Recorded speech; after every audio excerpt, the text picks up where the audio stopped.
agora estudar as propriedades específicas físicas. Por que esse nome, propriedades específicas físicas? Porque são certos valores encontrados experimentalmente para um determinado tipo de matéria quando submetidas a determinadas condições. Essas propriedades, elas são propriedades físicas, como por exemplo, ponto de fusão, ponto de solidificação, ponto de ebulição, ponto de condensação, densidade, coeficiente de solubilidade, dureza, tenacidade, são propriedades específicas físicas. Dentre elas, como eu já venho lhe adiantando, algumas são muito importantes na identificação de substâncias, né? Principalmente ponto de fusão, ponto de ebulição, densidade, por exemplo, né? Então vamos lá. Ponto de fusão e ponto de solidificação. Por que a gente estuda juntos? Porque ponto de fusão é a temperatura na qual a matéria passa de sólido para líquido. Só que o ponto de fusão para uma determinada matéria sempre coincide com o seu ponto de solidificação. A temperatura na qual a matéria passa de sólido para líquido é a mesma temperatura em que a matéria passa de líquido para sólido. De sólido para líquido, fusão. De líquido para sólido, solidificação. No caso da água pura, sob pressão de 1 atm, o ponto de fusão da água é 0 graus Celsius. A 0 graus Celsius a água passa de sólido para líquido. Mas o ponto de solidificação da água, que é a temperatura na qual a água passa de líquido para sólido, também é 0 graus Celsius. Então daí estudarmos o ponto de fusão e o ponto de solidificação. Então o ponto de fusão e de solidificação são as temperaturas nas quais a matéria passa da fase sólida para a fase líquida, ponto de fusão, e da fase líquida para a fase sólida, ponto de solidificação, respectivamente. Sempre em relação a determinada pressão atmosférica, porque o ponto de fusão, o ponto de solidificação, eles dependem da pressão atmosférica, ok?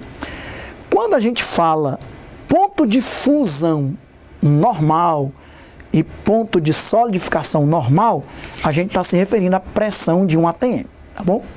Então, a pressão atmosférica, quando ocorre a 0 graus Celsius e ao nível do mar e a 45 graus de latitude, essa é a definição, recebe o nome de pressão normal, a qual se atribuiu convencionalmente a pressão de 1 atm. Então, ponto de fusão da água pura, 0 graus Celsius. Ponto de fusão do gás oxigênio, menos 218,7 graus Celsius. Ponto de fusão do fósforo branco, 44,1 graus Celsius. Então veja que cada substância pura tem o seu ponto de fusão característico, que logicamente coincide com o seu ponto de solidificação. E é bom também saber que o ponto de fusão é muito mais citado do que o próprio ponto de solidificação, apesar de serem coincidentes como determinantes, como identificadores de uma determinada matéria. Então, aquilo que eu já lhe adiantei, o ponto de fusão ele varia com a pressão atmosférica. Como geralmente se trabalha com a pressão de 1 atm, então nesses casos se dá o termo ponto de fusão normal. Esse normal às vezes é até omitido, né?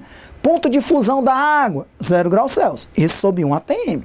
Então o mais correto seria ter dito ponto de fusão normal da água, 0 graus Celsius. Da água pura. Mas, em geral, esse normal é omitido. Mas saiba que o termo mais correto é o ponto de fusão normal, para ficar subentendido que aquilo ali é sob pressão de 1 atm. Então, temperatura na qual a matéria passa de fase sólida para fase líquida sob pressão de 1 atm é o ponto de fusão normal. Durante a fusão, coexistem tanto a fase sólida quanto a fase líquida. O ponto de fusão normal de uma substância coincide com o seu ponto de solidificação normal. No caso da água pura, ela tanto passa da fase sólida para a fase líquida, como também da fase líquida para a fase sólida, respectivamente, ponto de fusão normal e ponto de solidificação normal, sob pressão de 1 atm, na temperatura de 0 graus Celsius, tá bom? Então, ponto de fusão e ponto de solidificação, primeiras propriedades específicas físicas da matéria. Ponto de ebulição e ponto de condensação. Ponto de ebulição é a temperatura na qual a matéria passa da fase líquida para a fase gasosa ou para a fase de vapor. E, do mesmo jeito, ponto de condensação, que é quando a matéria passa da fase gasosa para a fase líquida, ou da fase de vapor para a fase líquida. Mais na frente nós vamos ver a diferença entre gás e vapor.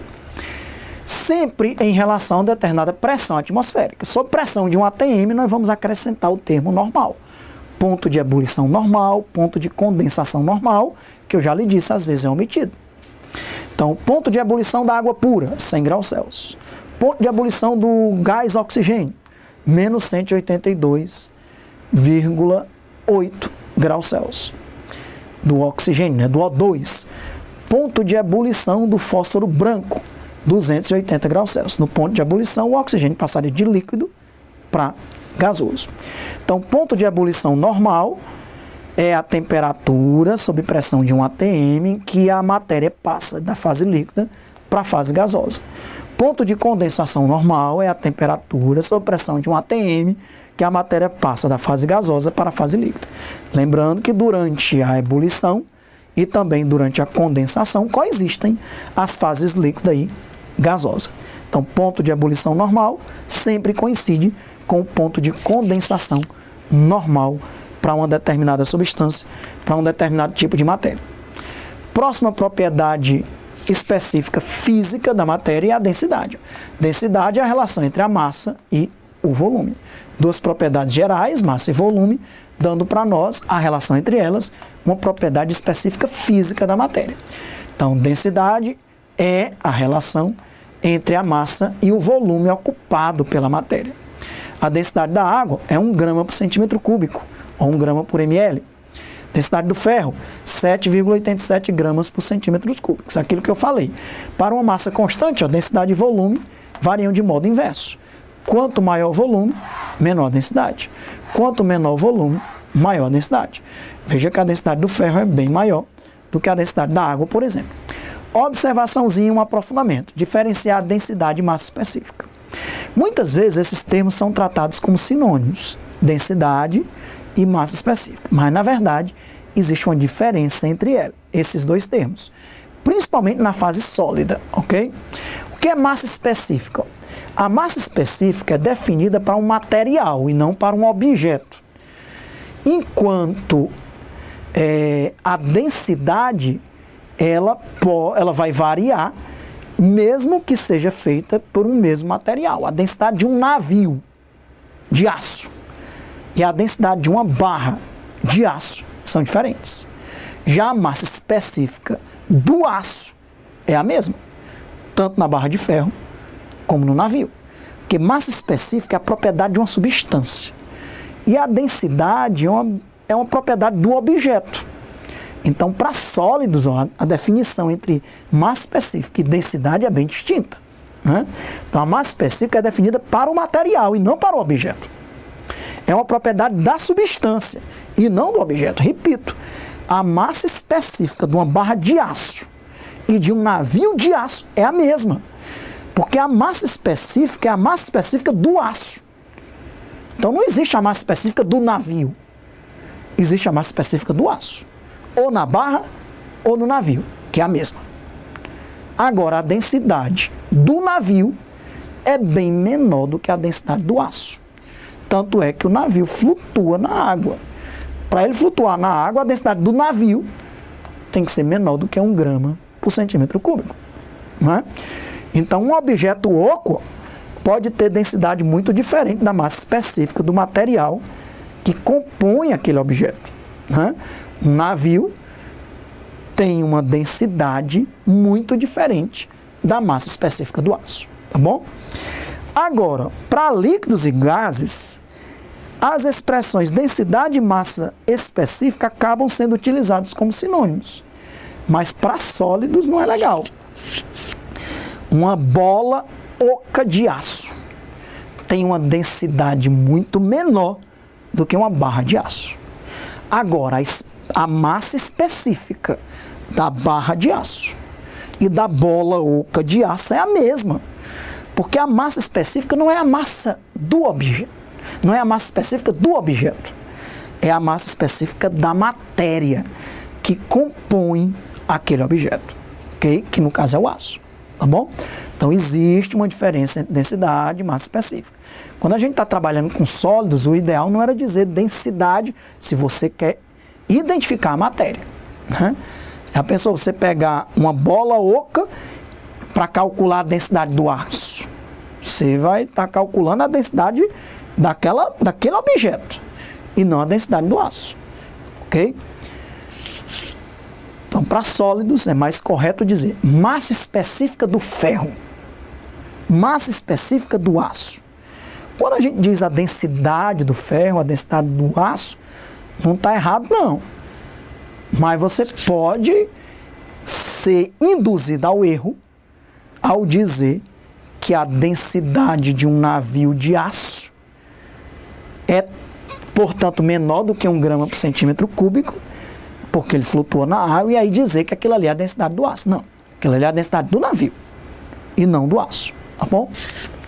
Beleza, para líquidos e gases, você pode usar praticamente como sinônimos, sem...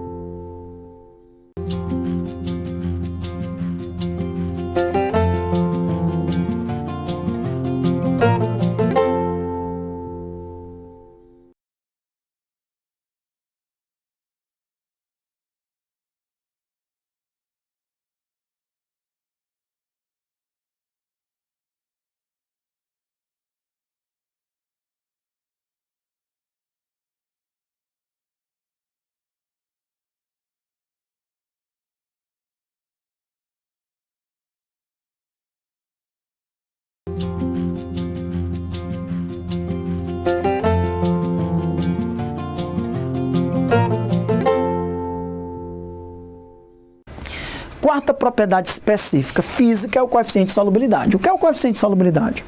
É a quantidade máxima de uma determinada matéria que se dissolve em uma porção fixa de uma outra determinada matéria. Geralmente 100 gramas, 1 quilo. E essa determinada matéria geralmente é água, numa determinada temperatura e também pressão. Mas a pressão só influencia mais na solubilidade dos gases. Na matéria de soluções, você vai estudar solubilidade com muitos detalhes, né?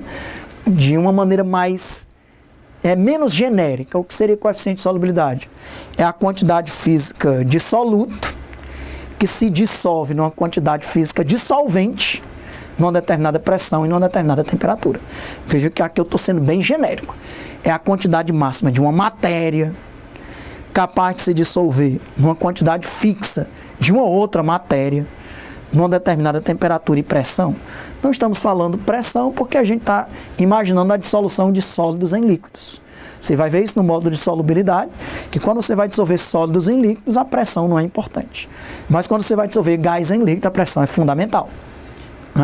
Então, o coeficiente de solubilidade de uma maneira mais da fisicoquímica é a quantidade máxima de soluto que se dissolve numa quantidade fixa de solvente, numa determinada temperatura e numa determinada pressão. De modo menos genérico ainda, é a quantidade máxima de soluto que se dissolve em 100 gramas de água, numa determinada temperatura e pressão, porque geralmente a gente usa 100 gramas de água como quantidade fixa e o solvente geralmente utilizado é água, mas não necessariamente tem que ser água. Então eu coloquei aqui o coeficiente de solubilidade na água para alguma substância. O coeficiente de solubilidade do nitrato de potássio é 20,9 gramas de nitrato de potássio para 100 gramas de água a 10 graus Celsius. Significa que a 10 graus Celsius, em 100 gramas de água, a quantidade máxima de nitrato de potássio que eu consigo dissolver é 20,9 gramas. Varia com a temperatura. Veja que a 20 graus Celsius, em 100 gramas de água, já dá para dissolver 31,6 gramas de nitrato de potássio. Nem sempre o coeficiente de solubilidade aumenta em função da temperatura. Aqui eu aumentei a temperatura, aumentei o coeficiente de solubilidade. Já para o sulfato de sério 3, Ce é o sério, Césio é CS, sulfato de sério 3, quando eu aumento a temperatura, a solubilidade faz a diminuir. Veja que em 100 gramas de água dá para dissolver 20 gramas de sulfato de sério a 0 graus Celsius. Já a 25 graus Celsius, em 100 gramas de água, só dá para dissolver 10 gramas de sulfato de sério. Lá no modo de coeficiente de solubilidade, né, no modo de estudo das soluções, você vai ver aqui um gráfico de solubilidade. O que é um gráfico de solubilidade? É um gráfico que mostra como é que varia a solubilidade de várias substâncias, geralmente para 100 gramas de água, em função da temperatura. Veja que a maioria das substâncias possuem curvas de solubilidade ascendentes, mostrando que se você aumenta a temperatura, aumenta a solubilidade. Algumas substâncias, como o sulfato de cério 3, quando você aumenta a temperatura, faz a diminuir a solubilidade. É uma curva descendente, ok? Você vai estudar mais detalhes no modo de estudo das soluções, vai estudar que existem dissoluções endotérmicas, dissoluções exotérmicas, etc. Quinta propriedade específica física da matéria é a dureza. Muito cuidado. Tem gente que não sabe o que é dureza. Pensa que dureza é resistência a impacto. Resistência a impacto não é dureza, isso é tenacidade, que nós vamos estudar na próxima propriedade. Dureza, um material duro é um material capaz de riscar o outro. E riscar é arrancar pedaço. O material mais duro é aquele que, quando passado ali sobre o outro, arranca pedaço do outro. Então, dureza é a resistência que a matéria apresenta ao ser riscada por outra. Quanto maior a resistência ao risco, mais dura é a matéria. E dureza é a capacidade de riscar a matéria. Uma matéria risca a outra quando ela tira pedaços da outra. Em 1812, um mineralogista alemão chamado Morse, ele elaborou uma escala de dureza, a famosa escala de Morse, formada por 10 materiais, 10 minerais, já que ele é um mineralogista, que são colocados em ordem de dureza. Uma matéria mais dura é aquela capaz de riscar a outra, capaz de arrancar pedaços da outra. Ele atribuiu durezas diferentes, durezas relativas, de 1 a 10. Então, quais são os minerais utilizados pelo Morrison? É o talco. Talco é um mineral. Ele atribuiu dureza 1. A gipsita é um mineral dureza 2. O que é que significa a gipsita ser mais dura do que o talco? Que se você passar essa pedra nessa, a gipsita arranca pedaços do talco. Faz um rasgo ali no talco, se você passar essa pedra de gipsita nessa pedra de talco. Calcita, dureza 3. Então a calcita é mais dura do que a gipsita. Se você passar essa pedra de gipsita essa pedra de calcita nessa pedra de gipsita, a calcita vai rasgar, vai riscar a gipsita. Quarto é a fluorita. Quinto, a apatita. Sexto, feldspato. Sétimo, quartzo. Oitavo, topázio. 9, o coríndon. E 10, o diamante. Então, nessa escala de Morrison, o diamante é a substância mais dura. É a substância mais resistente a ser riscada. Se você passar o diamante no coríndon, o diamante risca o coríndon. E o que é riscar? Se você passar ali, ele vai deixar um rasgo no coríndon. Isso é riscar, arrancar pedaço. O coríndon, ele risca o topázio. Ele faz um rasgo no topázio. O topázio risca o quartzo. Ele faz um rasgo no quartzo. Ok? Então, o diamante é uma das substâncias mais duras que existe. Então, é uma substância capaz de riscar diversas outras substâncias. Existem substâncias sintéticas mais duras do que o diamante. Um tipo de material que foi feito sob alta pressão, também um carbono, que é capaz de riscar o diamante. Portanto, é mais duro do que o diamante. Mas dos minérios naturais, o diamante aí aparece nessa escala de Morris como mais duro. Isso é uma dureza relativa, de 1 a 10, um em relação ao outro. Existe uma dureza absoluta que foi medida. A dureza do talco é 1, a da gipsita é 3. Significa que a gipsita é 3 vezes mais dura do que o talco. A da calcita é 9. A calcita é 9 vezes mais dura do que o talco e 3 vezes mais dura do que a gipsita. A fluorita é 21 vezes mais dura do que o talco. 7 vezes, 3 vezes 7, 21, mais duro do que a gipsita. Né? A da apatita é 48 vezes mais duro do que o talco. Feldspato, 72, isso em relação ao talco. do quartzo 100 vezes. Praticamente o quartzo é 2 vezes mais duro do que a apatita, né? 100, 48. Topázio é 200. O topázio é 2 vezes mais duro do que o quartzo. 200 vezes mais duro do que o talco.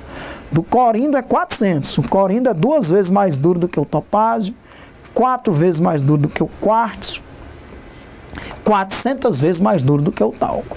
O diamante é 1.600. Dureza do diamante, dureza absoluta, 1.600 vezes mais duro do que o talco, 8 vezes mais duro do que o topázio, 16 vezes mais duro do que o quartzo, 4 vezes mais duro do que o corindon, ok? Então tá aí durezas absolutas e durezas relativas. E muito cuidado. Dureza é a resistência ao risco. Uma matéria mais dura é aquela mais resistente a ser riscada. Uma matéria mais dura risca uma mais mole. E riscar é arrancar pedaços. Então por que o diamante é usado para cortar o vidro? Porque ele risca o vidro. Ele arranca pedaços do vidro. Ele faz um risco, né? Para cortar um vidro, ó, você passa aqui esse cortador de vidro que tem uma ponta de diamante. Tem vários tipos de cortadores. Quando a ponta é de diamante, esse diamante geralmente é um diamante sintético, que é um diamante mais barato, diamante produzido artificialmente. Você pega o carvão, aumenta a pressão, aumenta a temperatura, altíssimas pressões, altíssimas temperaturas, você transforma o carvão em diamante. Afinal de contas, você vai estudar que carvão e diamante é a mesma coisa. São alótropos do carbono. Né? Onde é que se encontra diamante na natureza? Nas minas de carvão. O carvão submetido a altas pressões e altas temperaturas, lá nas rochas, sob altas pressões e a temperatura do magma, ele vai se convertendo durante milhões de anos em diamante, tá bom? Então o diamante é uma das substâncias capazes de riscar muitas outras. Quem risca quem? É o giz que risca o quadro negro ou o quadro negro que risca o giz? Pessoal, é o quadro negro que risca o giz, porque é o quadro negro que arranca pedaço do giz. Então não diga que o giz risca a lousa, né? O quadro negro. É o quadro negro que risca o giz. Quem risca quem? É o grafite do lápis que risca o papel ou é o papel que risca o lápis? É o papel que risca o lápis. Porque é o papel que arranca pedaços do grafite. Né? Então você sabe o que é riscar. É o quadro negro que risca o giz. Então o quadro negro é mais duro do que o giz. É o papel que risca o grafite. Então o papel é mais duro do que o grafite. E o quadro negro é mais duro do que o giz. Tá certo? Então dureza não tem nada a ver com impacto. Impacto é tenacidade. Um diamante é muito duro, mas é pouco tenaz. Se você der uma martelada no diamante, chore, porque o diamante vai quebrar. Ele é pouco tenaz, mas é muito duro.